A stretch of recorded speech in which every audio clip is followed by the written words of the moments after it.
Hindi na ako naniniwala sa'yo, BBM. Hindi po ako naniniwala na sa'yo.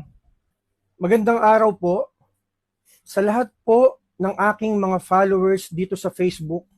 Kayo po na mga nakasama ko mula nung nangampanya po tayo para kay Pangulong Bongbong Marcos, mula nung sinuportahan natin siyang i-vlog mula sa ating mga kalye survey, mula Apari hanggang Hulo, Luzon, Visayas, Mindanao. Dumami po ang followers ko na umabot na po sa 459,000 na katao. Na alam ko po, lahat po yan, halos lahat po yan ay maka-BBM, no? Maka-Marcos po lahat ng aking followers, 459,000.